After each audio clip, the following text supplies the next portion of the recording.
Hello, this is Walter Coffey and Tom Bauer from LeadingAge, Georgia, and we're here to record this webinar for you about our public policy issues that we have through LeadingAge, Georgia. And our intent is really to make a difference in the life of older Georgians and the way we do our policy work.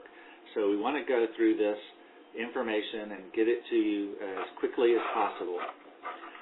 Just very quickly to start with, LeadingAge Georgia is a statewide association, and we have over 160 key providers of mission-driven housing and community-based services, and our members serve almost 127,000 older Georgians every year.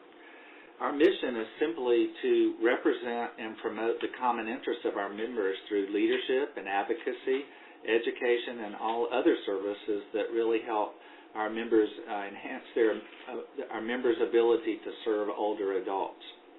Under LeadingAge Georgia, we have our education arm, which is called the Georgia Institute on Aging, and our consumer arm that's called the Center for Positive Aging. The way we do our public policy work in Georgia at LeadingAge Georgia is through the following guidelines. We have a public policy committee, and currently Tom Rockenbach, who is the Executive Director of Carlisle Place in Macon, and Sarah South, who is the Personal Care Home Director at Kings Bridge in Atlanta, are our public policy co-chairs for this year. Our LeadingAge board is involved in policy work, and part of my role as the president is to pay attention and be engaged to policy work. And then our public policy advisor is Tom Bauer. So the way that we work is simply that our public policy committee meets and we determine the issues that we want to pay attention to and that we need to pay attention to that affect our members as well as older Georgians. And once we agree on those, we take them to the LeadingAge board for their discussion and approval. So in the summertime, they usually approve those, and then we begin our work on our policy issues that usually goes through the second half of the year into the legislative session, the beginning of the year. This year, since advocacy and public policy work is one of the main strengths and focus areas of our association, we're forming an elder advocacy network called LEAN. And it's a new strategy so that we can engage residents and clients, family members, and staff that work and are connected with LeadingAge member organizations.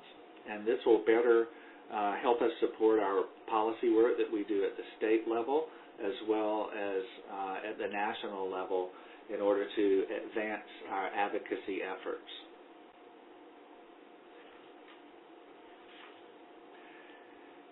One of the things that we realized when we started getting more serious about our public policy work and that there were more issues to pay attention to, that we realized because our members represent housing and community-based service providers throughout the whole spectrum of aging services, that we needed to have some principles from which we wanted to work.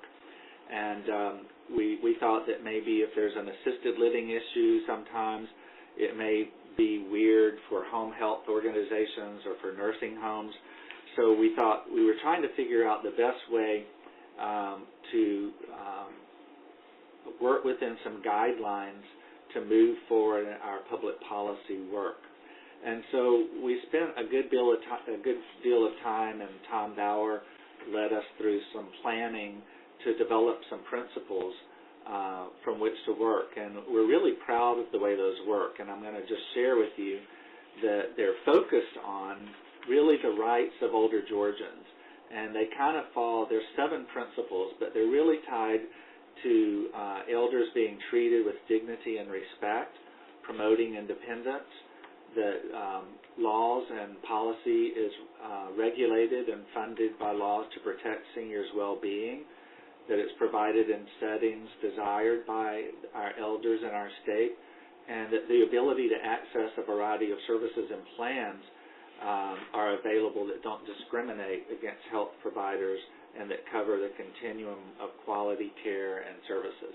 So Tom's going to add something to that for us. Yeah, well, thank you, Walter. I was going to make one point, and that is, as you'll see in a minute, as Walter alluded to our committee, we do establish issues going into each session, but the reason we need these policies, principles, is because you just can't anticipate whatever is going to come up, who's going to come up with a new idea at the General Assembly or even in the executive branch, and so we want to have these principles to help us evaluate things that we hadn't really thought of ahead of time, and that's why we're so, pleased that we do try to focus on seniors' well-being and evaluating them. And I'm really proud to say that this has worked for us literally 100% of the time when we, many membership organizations that represent providers, they only focus on what the providers want, which is usually more money and less regulatory oversight. And oftentimes they forget about the people that they're serving. So while we're very sensitive and we're focused on the needs of our organizations, our policy work kind of filters through that and really focuses on how can older Georgians best be served. What are the options and opportunities and choices that make Georgia a great place to retire and that support the lives of our older citizens. So that being said, since we focus on the elders in our state, it also puts us in line with working with AARP and Georgia Council on Aging and other consumer-based organizations as well. And I think we're the only provider association, LeadingAge Georgia, in the state that kind of works that way. And it's something to be proud of, and it's really helped us be successful. Now, when we develop our priorities, we have two types of priorities, things that fall under the category of legislative or regulatory, and then budgetary priorities. And under each of those priorities, we also decide what our strategies are going to be, because we know that we can have an opinion and a position about all these priorities, but really where are we going to focus and how are we going to be involved? And there may be some of these priorities and issues that we want to pay attention to, but we just want to monitor them to make sure that things are going okay and that the best interest of provider organizations and older Georgians are being served. So now I'm going to turn it over to Tom, and he's going to highlight some of our policy issues that we're working on this year, just so you can get a feel of some of the areas in which we focus. Okay. Thanks, Walter, and you'll see the next several slides deal with a lot of policies, and we're not going to go over every one of them that you can see them for yourself, but I will hit the highlights of where we've been active, particularly in the last year or two and going into this year. And so we'll start off with the continuing care, maintaining quality in the continuum of care for seniors, and you can see that we have a bullet there dealing with continuing care retirement communities and working with the Department of Insurance. 2 or 3 years ago, going back to our principles and trying to see what's best for the consumer, we wanted to make sure with the upsurge of seniors coming in our state that their residential options were out there, were good, and providing quality care. So we actually worked with the Department of Insurance to upgrade the regulation of continuing care retirement communities so that there would be more consumer protection, so that consumers would have more disclosure information at hand before they signed a contract, and also in terms of financial security of the institution, that there be certain budget reserves that the CCRC had to maintain. And just as a reflection of continuing needs, this year we'll be dealing with some legislation because some of our members have come to us and pointed out that there were a few little other options under the CCRC approach, and one of them would be the equity model, where the senior could actually have a property interest in the living quarters that they are purchasing, and the other would be to provide continuing care at that first level actually in the senior's home rather than moving on campus. And so we've got a real good relationship with the Department of Insurance, which regulates CCRCs, and they told us that, well, we really need to sort of make some changes to the law, some, as we like to say inside baseball, sometimes tweaks to the law. So we're going to be dealing with that this year. Another issue that we've been dealing with was looking at all the new rules, assisted living communities and personal care homes in the last several years. And we spent some time dealing on who could actually use the marketing term assisted living, and that's still sort of an open discussion. Moving over to some of the budget issues that we've been working on and that's dealing with continuing, well, I'm sorry, these are not the budget issues yet, but home and community-based services and source, we're continually trying to maintain and have services for seniors in the community. And then another area we spent a lot of time on lately is accessible transportation for seniors, in particular the Medicaid non-emergency transportation program, which is a program by which people can get a ride to their health appointment or to the hospital or to dialysis, or in this case we've been spending a lot of time on adult day centers and being able to, those that provide health programs opposed to the social model. And there have been a lot of changes in the NET program, and we've had an ongoing and good dialogue with the Department of Community Health that have resulted in some of the changes in the provider manual that are more advantageous for seniors, and we are still working on some of those even as we speak today. Some of the other issues that we've been monitoring just over the years, for instance, the Medicaid reform as part of community health has been exploring ways to go more and more into managed care, and we participate in coalitions with providers and seniors advocates, consumers, and the disability community to monitor some of those Medicaid reform efforts, and it's really helped us be a real good part of ongoing coalitions in the community. Switching over to some of the budget issues, this year in the budget we are supporting, along with others, some assisted living, alternative living rates, and these are really personal care home rate reimbursements to personal care homes, and they have not, been increased in many years, and the proposal for the 2015 year budget, which will start this coming July 1, is for a 5% increase, and that's just now getting ready to be discussed at the General Assembly, and we are hopeful to continue with that. Moving along to just speaking a little bit more general about what the components of public policy are, we want to take just a few minutes to let you know kind of at what levels we're watching things and why, when we need you to be involved, why it's important, either as a consumer or a provider of services to seniors. And really, the three major components of public policy are laws, rules, and policies. And, of course, laws are things that have to be passed in Congress at the federal level or here at the state level by our Georgia General Assembly. And they start with the introduction of a bill, and if it's passed by the House and the Senate and the governor signs it or does not veto it, then it becomes a law. Bills can generally do three different things. One, they can add something completely new to the Georgia Code, and every time you pass a bill, it goes into one of the 50 volumes of books that's called the Georgia Code. And, for instance, one change that we worked on in years past was adding a program to license adult day centers where they must meet minimum requirements. And you'll see in a minute that we're still working on that issue in another way.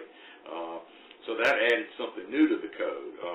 The second thing a bill can do is amend something, and as I mentioned a few years back, we amended the continuing care retirement community law, and this year in working with the Department of Insurance, we're trying to deal with at-home care and the equity model, as I mentioned earlier. And then in some but less frequent instances, a bill will delete or repeal a provision that's already in law.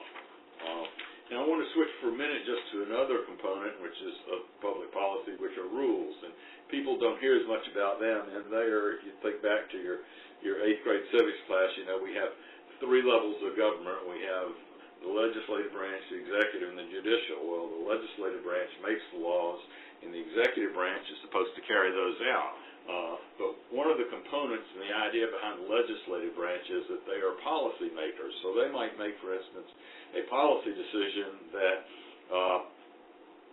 that we would want to have adult day centers licensed, and that did pass. It's not been funded yet. But the theory is that the policy is stated, and then you leave it up to the experts in the executive branch who have more information to put the details on there. So then, for instance, say if we finally get the licensure of adult day funded, then the Department of Community Health, which will be overseeing this, will come up with more specific information, like what kind and how many meals and how many square feet, per person, things like that.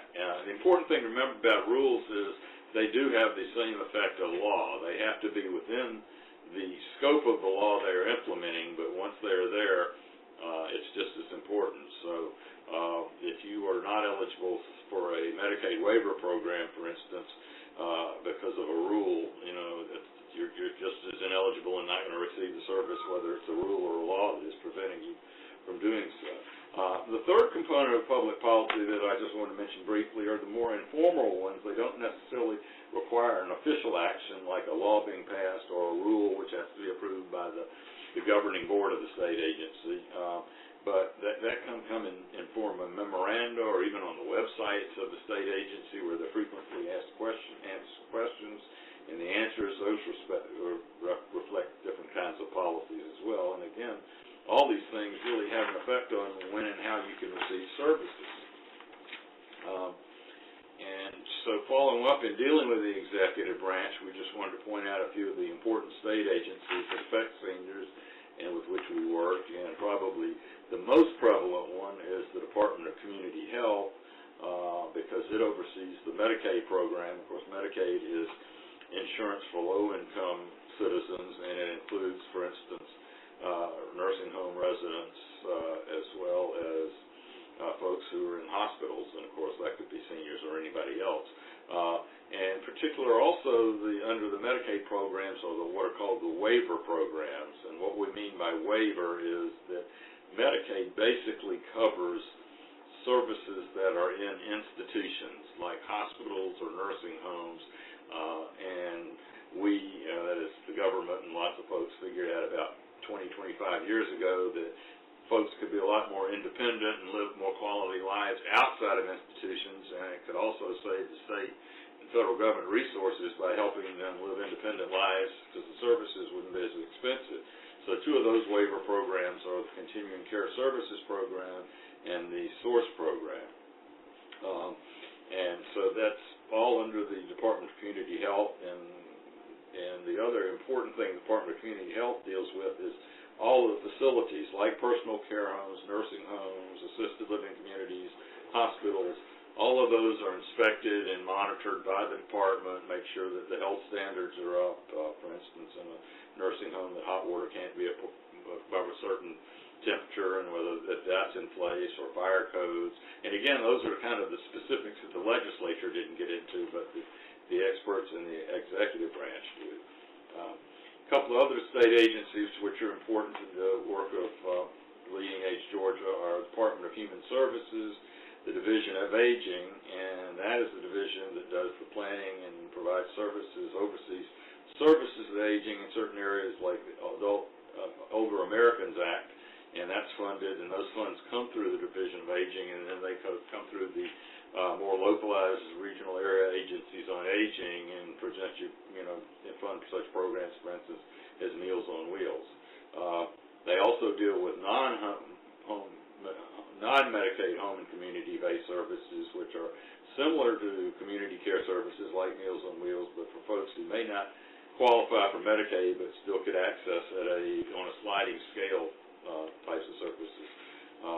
The other department I would like to mention for a minute is the Department of Insurance, as I mentioned, because they deal with the continuing care retirement communities, and as we have our seniors have more and more people needing more residential options, that's an option that the insurance department will be helping us look at in the CCRCs. I mentioned before, of course, that laws start with being bills. They are referred to legislative committees. Two of the more important ones are the Health and Human Services Committees, which are both called that both in the House and the Senate.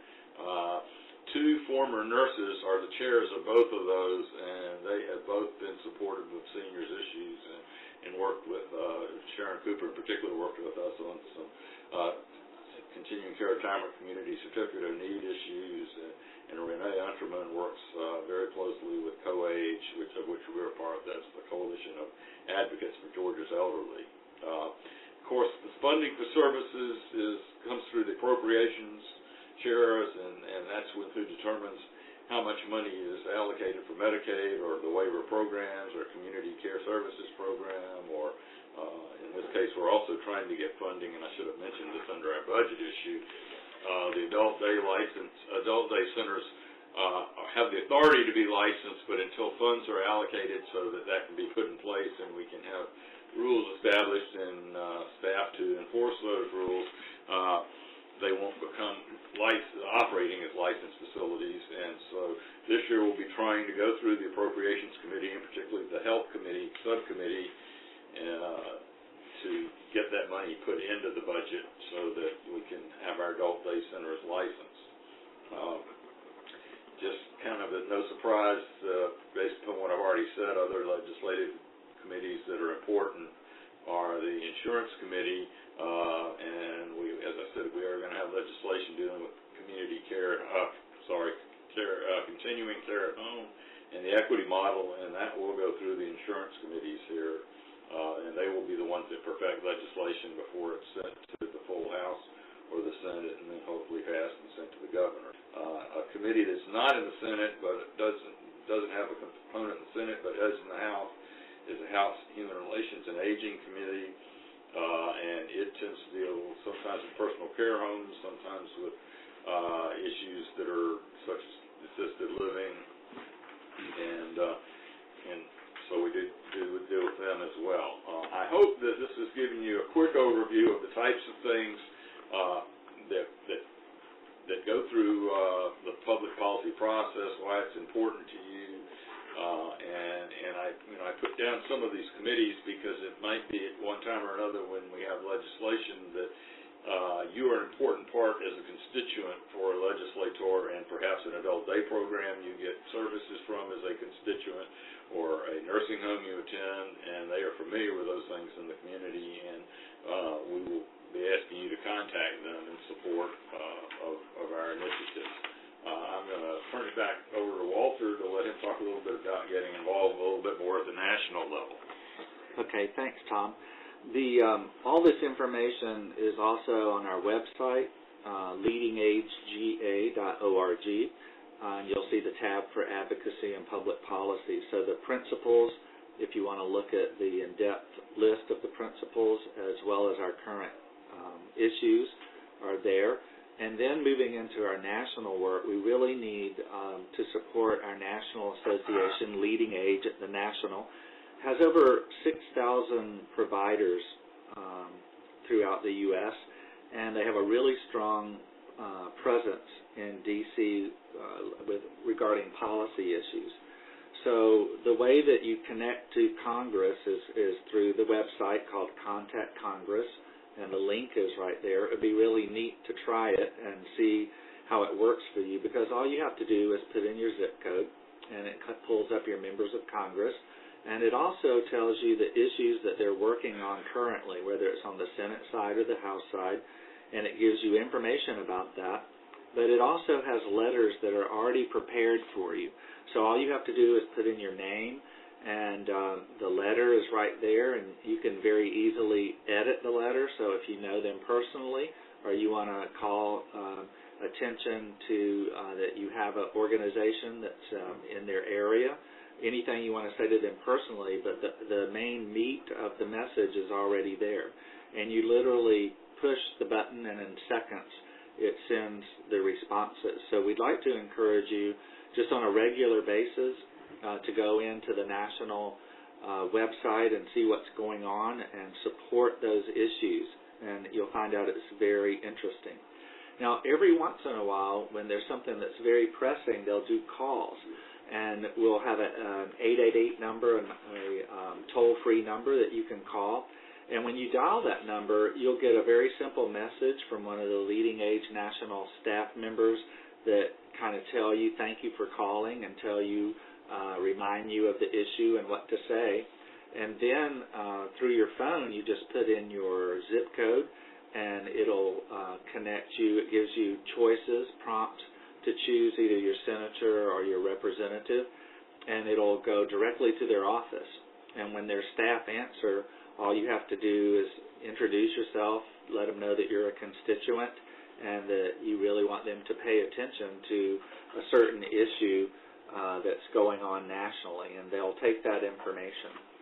And why that information is so important is that every call or contact that they get, they count as 50 constituents.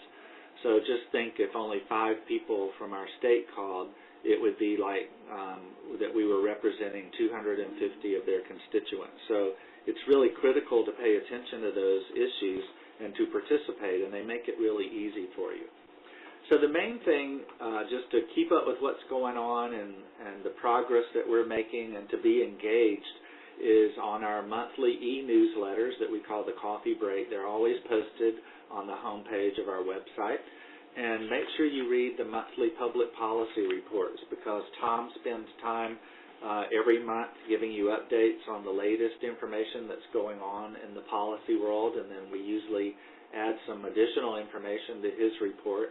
So it's a great monthly report to see what's happening. But also, if there's something specific,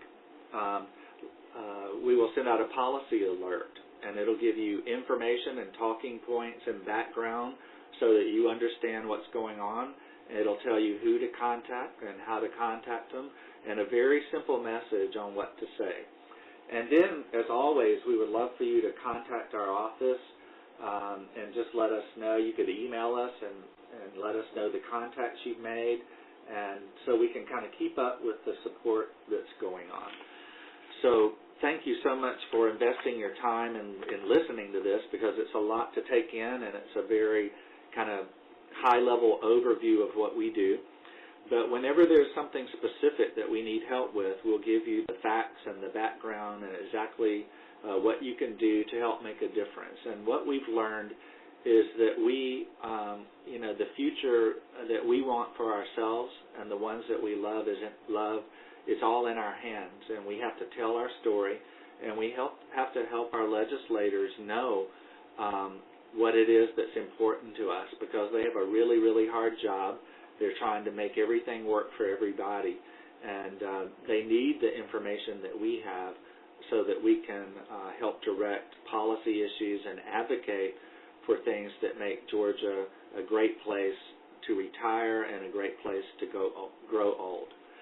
So I want to thank Tom Bauer for all his work that he does for us, and he just does an awesome job for us at the Capitol and with the relationships with the regulators as well as the legislators and our colleagues in our field. And just watch for details, and we'll be in touch with you soon. Thanks a lot. Thank you. Please stand by.